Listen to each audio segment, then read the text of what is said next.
It was a stormy night when I found myself driving down an unfamiliar road in the middle of nowhere. My GPS had failed, and the heavy rain blurred the visibility. Each turn seemed to lead me deeper into the dense woods. Then as lightning illuminated the night sky, I saw it, a massive, decaying building looming in the distance. Curiosity mixed with desperation. I needed shelter from the storm, and this eerie structure was my only option. The iron gates creaked as I pushed them open, the sounds swallowed by the thunder. The sign above the gate read in faded letters, Blackthorn Asylum.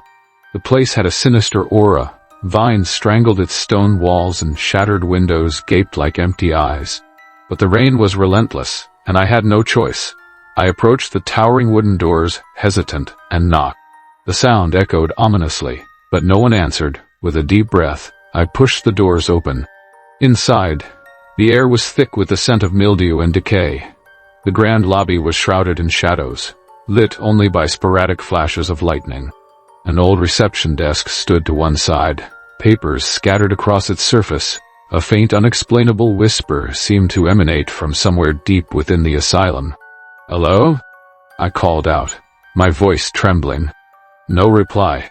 The silence was oppressive. The sound of my own footsteps on the cracked marble floor echoed as I ventured further inside. Old wheelchairs and gurneys lined the hallways, their rusted metal frames casting jagged shadows.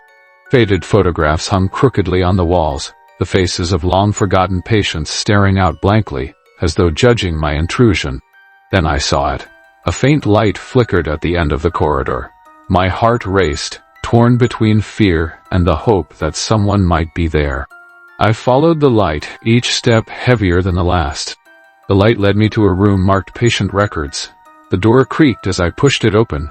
Inside, dusty file cabinets lined the walls, and a single desk lamp flickered weakly. On the desk lay a file seemingly untouched by time. My name was written on the tab. Cold dread gripped me. How could this be? Trembling, I opened the file. Inside were pages detailing my life, events only I could have known. My childhood home, my parents' names, even the accident that had claimed my brother's life. It was impossible. A sudden noise snapped me out of my daze. A soft shuffling sound like footsteps dragging across the floor. I spun around, but the room was empty. Then the whispers returned, louder this time, indistinct but urgent.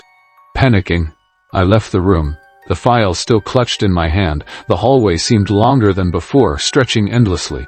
The shadows deepened, taking on shapes that seemed almost human. My breath quickened as I broke into a run, desperate to find the exit. But the asylum wasn't done with me. The corridors twisted and turned, defying logic. Doors appeared where there had been none before. Hallways that should have led to the entrance looped back on themselves. My surroundings seemed to shift with each passing moment, as though the asylum were alive, toying with me. And then I saw them, figures in hospital gowns, their faces obscured, standing motionless at the end of the hall. Their heads tilted unnaturally, as though observing me. The whispers grew deafening, a cacophony of unintelligible voices that seemed to come from every direction. "Why are you here?" A voice suddenly boomed, distinct from the whispers. I turned to see a man in a tattered doctor's coat standing behind me. His face was gaunt, his eyes sunken and void of life. I got lost," I stammered. "I just needed shelter."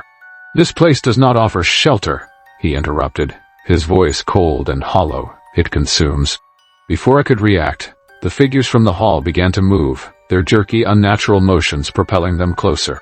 Their faces were grotesque, distorted as though they had been melted and reshaped. I ran. Every corner, every door seemed to lead me deeper into the asylum's labyrinthine interior. My legs burned, my lungs screamed for air, but I couldn't stop. Behind me, the sound of dragging feet and guttural moans grew louder. I stumbled into a room that looked like an operating theater. Rusted surgical tools lay scattered, and a blood-stained table stood at its center. Desperate, I searched for another way out, but the door slammed shut behind me. The whispers returned, now clear and haunting. They spoke my name, accusing, condemning. The doctor's voice echoed. "You belong here." The figures appeared again, surrounding me. Their hands reached out, cold and skeletal, pulling me toward the table. I screamed, fought, but their grip was unrelenting. As they forced me onto the table, the last thing I saw was the doctor looming above me, holding a syringe filled with a dark viscous liquid. "You've always been a part of Blackthorn Asylum," he said, his voice tinged with a cruel satisfaction. "Welcome home." When I woke up, I was no longer in the asylum. I was lying on the side of the road, my car parked a few feet away. The storm had passed, and the morning sun shone brightly. It could have been a nightmare, but the file was still in my hands, my name, my life, all of it documented within its pages. And on the last page was a single chilling sentence: "You can leave Blackthorn, but it will never leave you."